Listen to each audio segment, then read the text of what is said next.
کل ہم گفتگو کر رہے تھے زکوٰۃ سے متعلق، زکوٰۃ کے فضائل، زکوٰۃ کی اہمیت کے بارے میں۔ اب زکوٰۃ کا نصاب کیا ہے؟ تو اس کے لیے بڑے ہی آسان سے انداز میں آپ کو سمجھانے کی کوشش کروں گا۔ آپ چار چیزوں کو ذہن میں رکھیے گا۔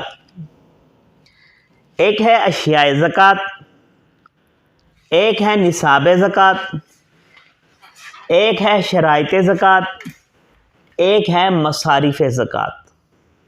یہ چار چیزیں آپ کے ذہن میں ہوگی تو انشاءاللہ آپ کو زکوٰۃ کا نصاب، زکوٰۃ کے مسائل فوری سمجھ میں آ جائیں گے۔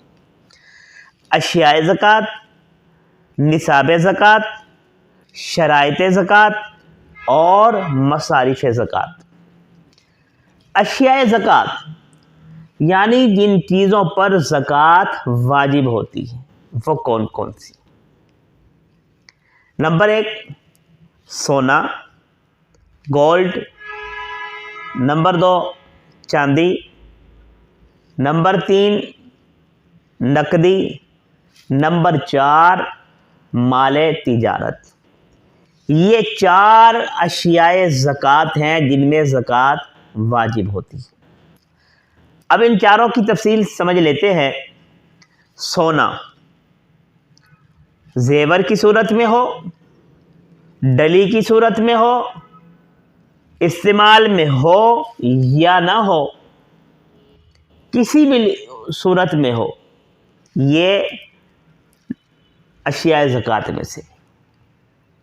نمبر 2 چاندی زیور کی صورت میں ہو، ڈلی کی صورت میں ہو، استعمال میں ہو یا نہ ہو۔ نمبر 3 نقدی، ملکی کرنسی ہو، غیر ملکی کرنسی ہو، شیئر کی صورت میں ہو، آپ کے پاس کمپنی کے شیئرز ہیں، بانڈ کی صورت میں ہو یا سرٹیفکیٹ وغیرہ کی صورت میں ہو، کسی بھی، یہ ساری صورتیں ہیں کہ یہ ساری نقدی کی یہ ساری صورتیں ہیں۔ اگر ان میں سے کچھ بھی آپ کے پاس ہے اور آپ صاحب نصاب ہیں، آپ کا مال نصاب کو پہنچتا ہے تو پھر آپ پر زکوٰۃ واجب ہوگی۔ یعنی نقدی، ملکی کرنسی، غیر ملکی کرنسی، سرٹیفکیٹ وغیرہ، بانڈ یا شیئر وغیرہ آپ کے پاس ہیں کمپنیز کے، تو یہ ساری نقدی کی صورتیں ہیں۔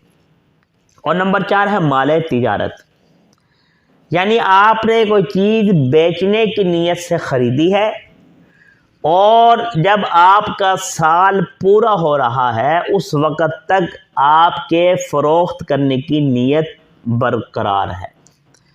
یہ 2 چیزیں ذہن میں رکھیے گا مال تجارت کے حوالے سے کہ آپ نے وہ چیز بیچنے کی نیت سے خریدی ہے۔ مثال کے طور پر آپ نے پلاٹ خریدا ہے اور جب آپ نے خریدا، آپ نے اس نیت سے خریدا کہ میں اس کو جب بھی مجھے اچھی قیمت ملے گی میں اس کو فروخت کر دوں گا، اور آپ کو اس پلاٹ کو خریدے 1 سال گزر گیا، آج بھی آپ کی یہی نیت ہے کہ مجھے اس کی اچھی قیمت ملے تو میں اس کو فروخت کر دوں۔ اب یہ جو پلاٹ ہے یہ آپ کا مال تجارت ہے۔ تو مال تجارت میں 2 چیزیں سامنے رکھیے گا، ایک تو یہ کہ وہ بیچنے کی نیت سے آپ نے خریدی ہو، اور دوسرا یہ کہ اب تک بیچنے کی نیت برقرار ہو۔ اب ان کا نصاب کیا ہے؟ یہ ساری چیزیں آپ کو سمجھ آ گئی ہوں گی، تو اب نصاب کیا ہے ان کا؟ اشیاء زکوٰۃ ہو گئی، اب دوسری چیز تھی نصاب زکوٰۃ۔ زکوٰۃ کا نصاب کیا ہے؟ سونا، سونا کسی بھی صورت میں ہو، پہلے بتا چکے ہیں 7.5 تولہ سونا اگر موجود ہے تو یہ نصاب زکوٰۃ ہے۔ خالص سونا، آپ کے پاس صرف سونا ہے اور کچھ نہیں ہے تو 7.5 تولہ۔ چاندی جو ہے 52.5 تولہ چاندی، اگر آپ کے پاس اور کچھ نہیں ہے صرف 52.5 تولہ چاندی ہے تو پھر آپ نصاب زکوٰۃ کے مالک۔ نقدی، آپ کے پاس اگر سونا چاندی میں سے کسی کے، اور راج قول یہی ہے کہ 52.5 تولہ جو چاندی ہے اس کی جو قیمت ہے اس کے برابر آپ کے پاس نقدی موجود ہے، ان ساری صورتوں میں سے جو میں پہلے بیان کر چکا ہوں، تو آپ نصاب زکوٰۃ کے مالک ہیں۔ اور اسی طرح آپ کے پاس جو مال تجارت ہے، اگر اس کی قیمت 52.5 تولہ چاندی کو پہنچتی ہے تو اس صورت میں آپ نصاب کے مالک ہیں۔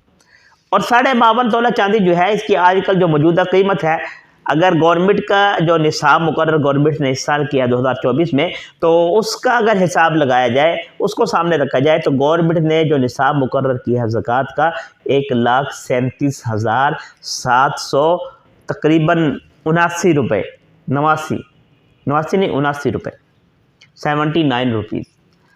تو یہ قیمت، اس قیمت کے برابر اگر آپ کے پاس نقدی ہے، اس قیمت کے برابر آپ کے پاس مال تجارت ہے، تو پھر آپ صاحب نصاب ہیں، آپ نصاب کے مالک ہیں، آپ کے لیے زکوٰۃ ادا کرنا ضروری ہے۔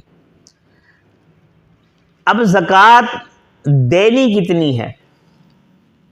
زکوٰۃ واجب کتنی ہے؟ 2.5% زکوٰۃ ادا کی جائے گی۔ یعنی آسان لفظوں میں آپ سمجھ لیجئے کہ اگر آپ کے پاس 1 لاکھ روپیہ ہے تو 1 لاکھ روپے میں آپ 2,500 روپیہ زکوٰۃ ادا کریں گے۔ اس سے آپ اندازہ لگا لیجئے گا۔ شرائط زکوٰۃ کیا ہے؟ تیسری صورت تھی شرائط زکوٰۃ۔ شرائط زکوٰۃ یعنی زکوٰۃ کی شرائط میں سے یہ ہے کہ آپ کے مال پر سال گزر چکا ہو، 1 سال گزر چکا ہو، اور اس میں جو ہے آپ سال کے شروع میں آپ کے پاس کتنی رقم تھی، کتنے نصاب کے مالک تھے، اور جب آپ کو سال پورا ہو رہا ہے اس وقت آپ کے پاس کتنا مال ہے۔ مثال سمجھ لیجئے کہ آپ کے پاس آج 24 مارچ ہے،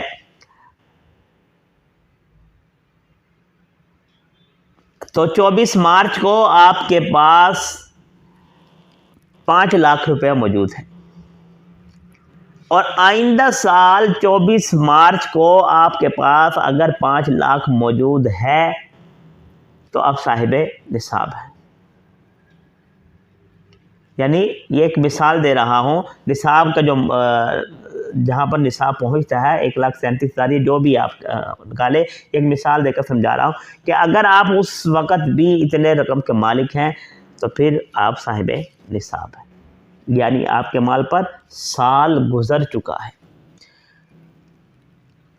ہاں، یہاں پر ایک بات ذہن میں رکھیے گا کہ بعض لوگ یہ سمجھتے ہیں کہ پورا سال گزرنا ضروری ہے سارے مال پر۔ مثال کے طور پر 24 مارچ کو آپ کے پاس تھا 5 لاکھ روپیہ، اور جب آئندہ سال آیا تو آپ کے پاس 10 لاکھ ہو گیا، اور ان میں سے کچھ رقم ایسی ہے جو آپ کو 5 دن پہلے ملی ہے، تو اب یہ جو 10 لاکھ ہے، یہ 10 لاکھ کا 10 لاکھ پر ہی آپ زکوٰۃ ادا کریں گے، یہ نہیں کہ آپ 5 سال پر زکوٰۃ ادا کریں گے۔ یعنی جو اختتام کی مدت ہے اس کا اعتبار کیا جائے گا، اس دن میں آپ کے پاس کتنی رقم موجود ہے وہ ساری ہی آپ کے نصاب میں داخل ہوگی۔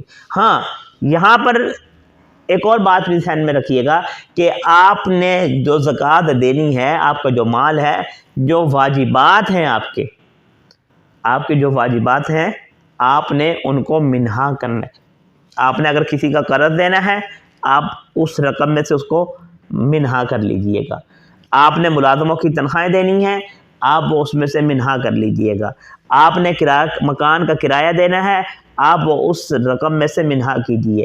آپ نے دکان کا کرایہ دینا ہے، آپ وہ اس میں سے منہا کر لیجئے۔ آپ نے بجلی کا بل دینا ہے، آپ نے گیس کا بل دینا ہے، جو بھی آپ کے واجبات ہیں